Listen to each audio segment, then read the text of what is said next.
Last week, when Felicia Boone was here, at the end of our time together, we asked the questions that we always ask all of our different Lens speakers. And one of those is, if heaven exists and God has a voice, what would you like to experience God communicating to you when you arrive? And she said to us, I'm glad you're back.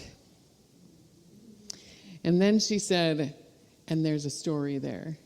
And I failed to ask her what the story was, because I wasn't sure if she was saying God had a story for her or if there was a story about why those were the words she hoped to hear.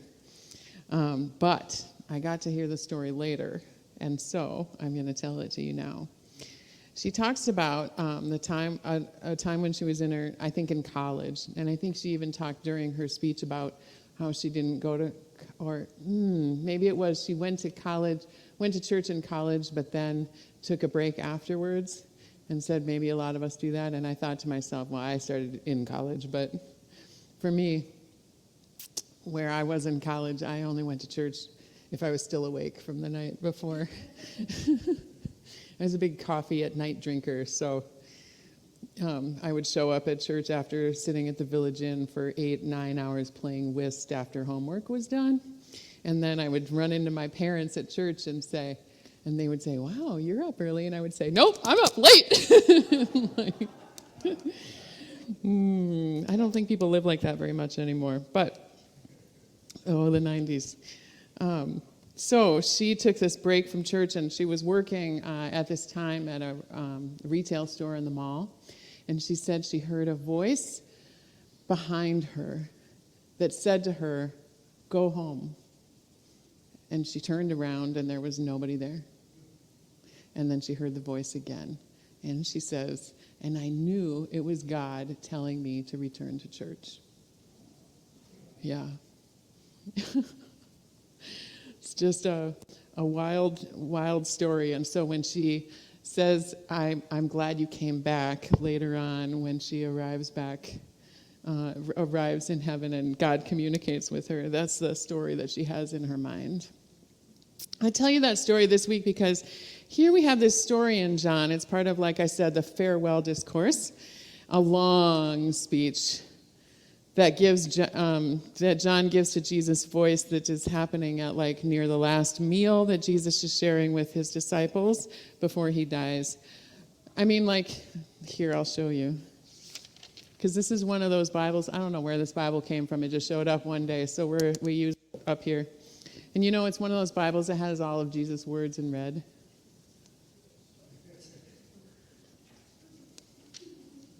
It's a long speech. It goes on for a while.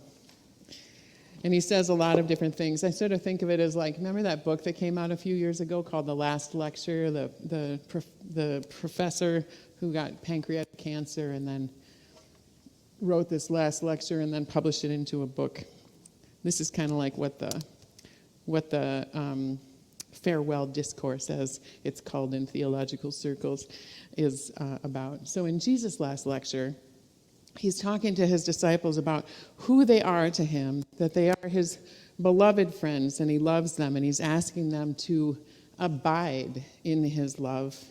Abide, a strange word that might best be translated for us today as remain. That's maybe the best word to put in substitute there. It's a word that shows up in the book of John fairly frequently, and it's first, maybe you remember from I think it's in the first or second book of John, where the disciples, who are not disciples yet, ask him, where are you abiding? It gets translated as staying so it says, where are you, Rabbi, where are you staying? And his answer is, come and see. Now, here we get a strange answer to where he is abiding. It is in God's love. And he's asking his disciples to remain there.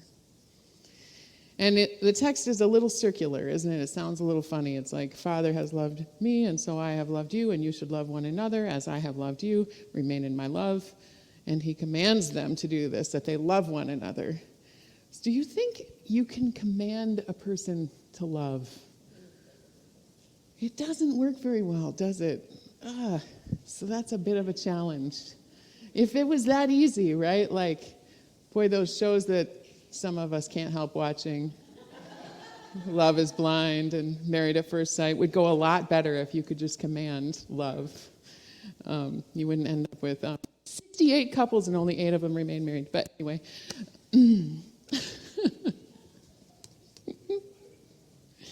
But of course, it isn't that kind of love that we're talking about. We're talking about a love, in this case, in the Greek, I think there are 4 or 5 different ways to say love, and this one is the philios love, which is brotherly love, or sibling love, we would say, in this day and age, at least in this church.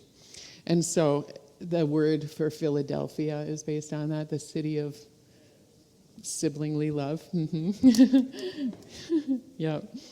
So that's the word that we're talking about that we see in this text. Well, my brother and I have not always been very good to each other, but certainly it is our task to remain with each other as family. And at least for us, we do that even when things are hard. But what Jesus is talking about is a little bit different than even that, because he's saying to remain in God's love, and we are to follow that and remain in his love, and then remain in love with one another, abiding, living in it, remaining in it. The command is a funny one because it isn't a command to action, it's a command to rest. So think about, I just love it. I just got, like Kaylee just over here was sitting by herself and then decided to go sit by Dad and cuddle right into his arm just now when I said that. It's like that, like remain in God's love just like that looks, except of course your picture of God doesn't have to look like a dad like Bo. It could look like a mom or something entirely different than all of those things. Thanks for that little object lesson there, Kaylee. The last verse is particularly funny. I am giving you these commands so that you love one another. But there's only one command, and the command is to love. And so he's commanding us to love in order that we might love. Or remain in love so that we might love. To remain in love. So Big John and I have conversations fairly frequently. Not the gospel, not this Big John, that Big John. He and I have these conversations regularly where he asks me if I believe you have to accept Jesus into your heart in order to be saved.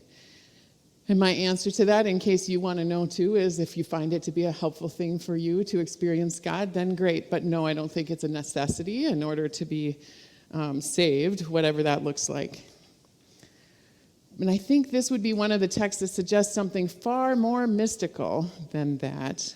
Though I suppose you could also see it as mystical to say a prayer and then find Jesus in your heart. That would also be a mystical experience.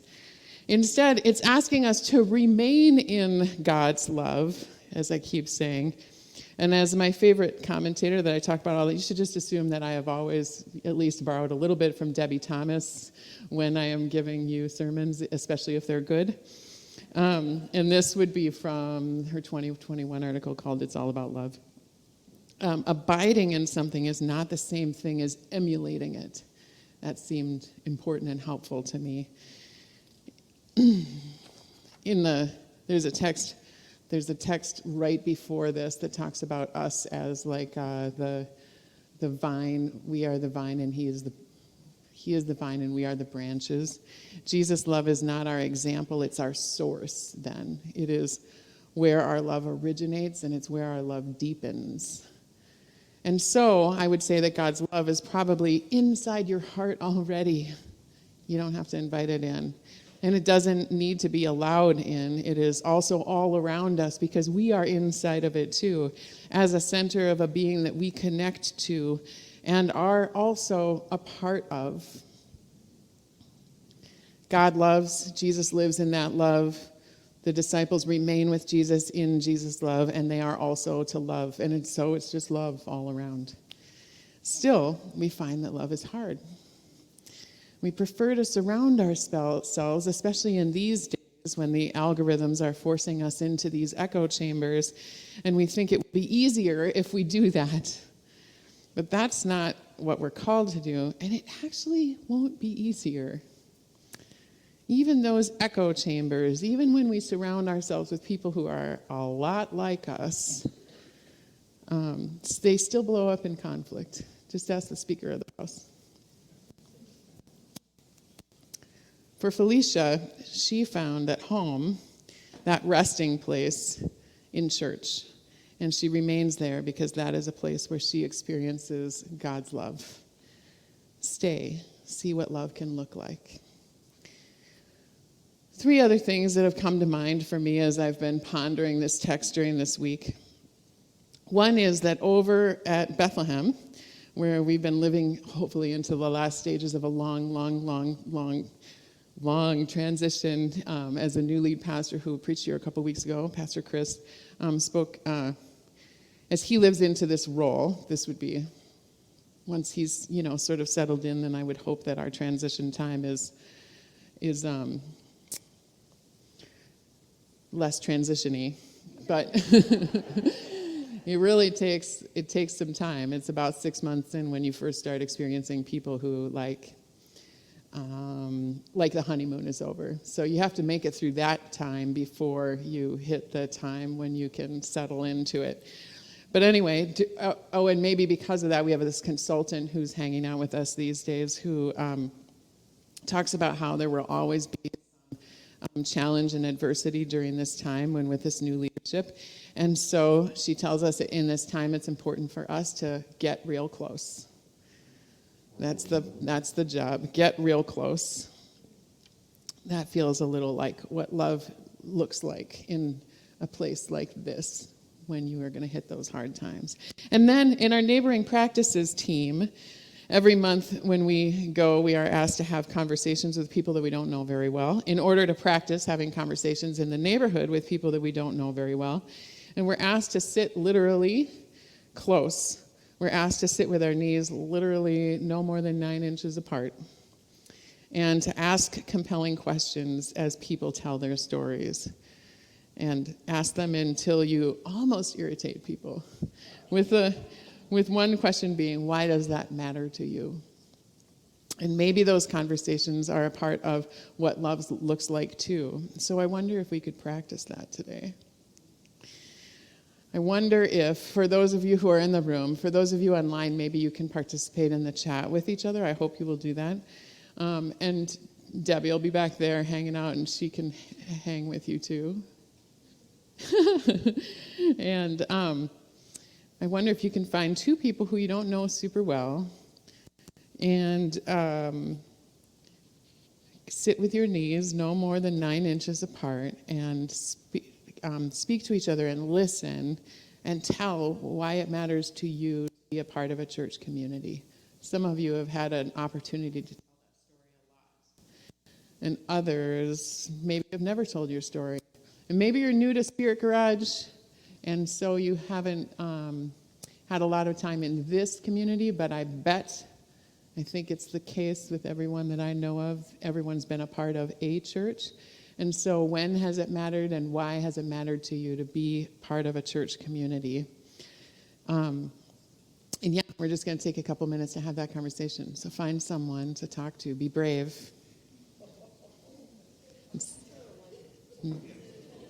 Groups of 3. What? When has it mattered to you to be a part of a church community?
All right, finish up your sentences.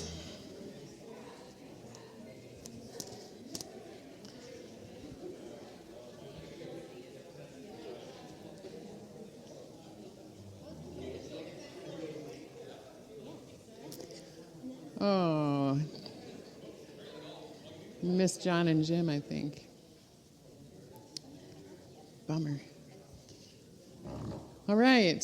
What stood out to you in your conversations? Just a few.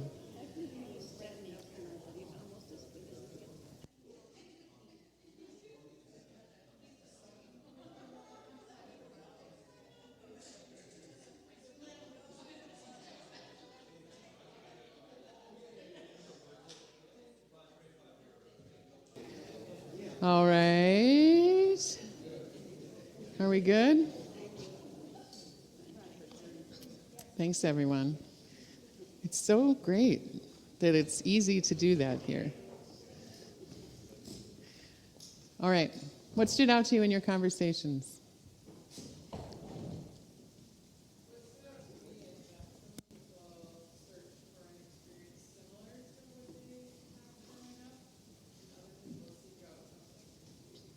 Ah, yeah. So for those of you who are online, Melissa's telling us it stood out to her that there are some people who are searching for something similar to when they grew up, and some people are searching for something different. That is true, especially in this community. Mm-hmm. Yeah. What else? I was encouraged that young people that drift away from church can come back after. Yeah. Not my story. But Mm-hmm. my kids are at that age where when we could drag them to church, we just took them. And now they're old enough, they don't go on their own. So Yeah. we'd like to come back and do it with some sort of church. Yeah. So it's encouraging to hear that there are people who have been drifted away from church and then find their way back. Good. Jim.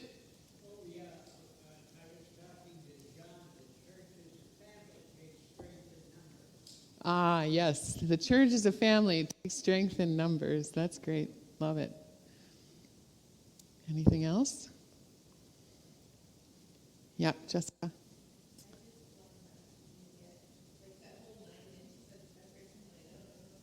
Yep. Yeah.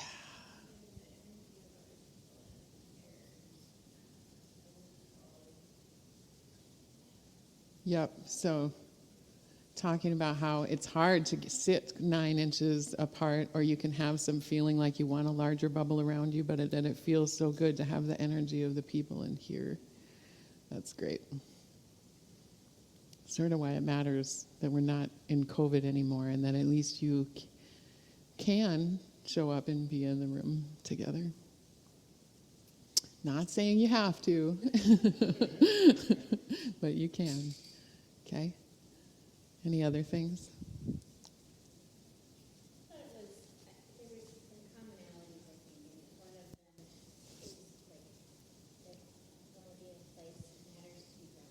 Mm-hmm.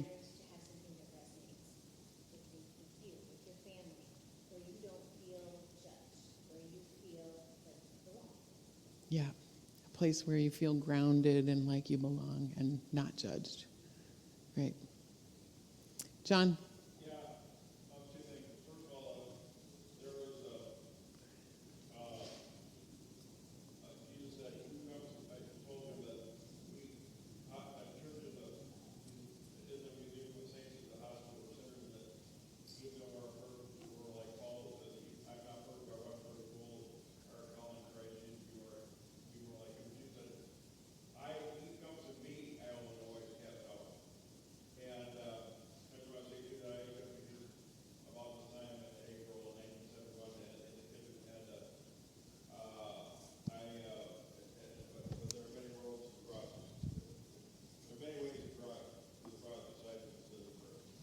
Okay, so John's saying that he accepted Christ about this time in 1971, but that he knows that there are many roads to the cross. And then there were like 3 other important things, and I can't remember what they are now. What?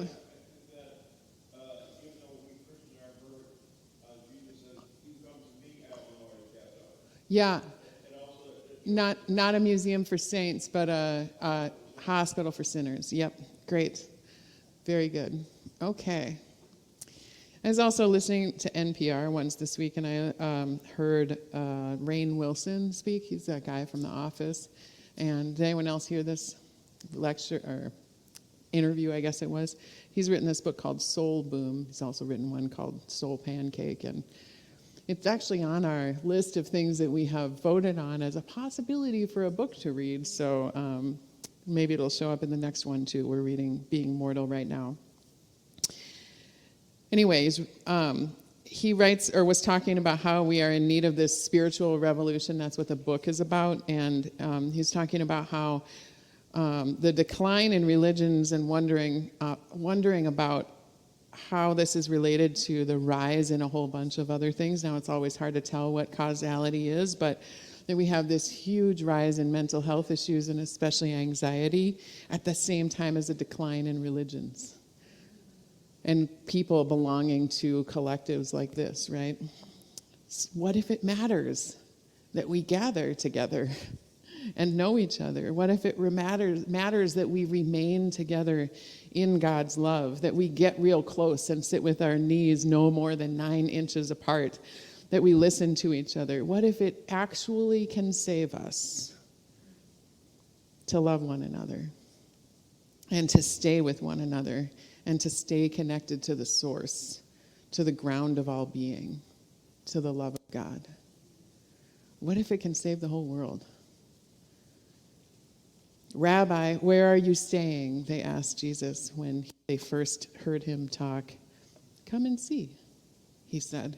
Turns out he was abiding, staying, and remaining in love. May we remain in that love too.